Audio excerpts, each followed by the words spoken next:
আমি মুখ্য সূক্ষ্ম মানুষ বাবু, কিছুই জানি না। অল্প গাইব, বেশি গাইব না। আমি মুখ্য সূক্ষ্ম মানুষ বাবু, কিছুই জানি না। এই এদেশের রং তামাশা কিছুই বুঝি না।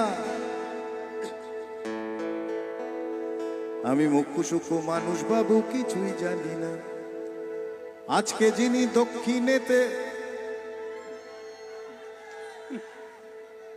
এই গানটা আজ থেকে 20 বছর আগে লিখেছিলাম আমি। হ্যাঁ, 20 বছর আগে লিখেছিলাম। সব সত্যি হচ্ছে, সব সত্যি হচ্ছে। কিন্তু thank you brother, thank you. আজকে যিনি দক্ষিণেতে, কালকে তিনি বামের। আজকে যিনি তেরঙ্গাতে, কাল ভক্ত রামের। কে যে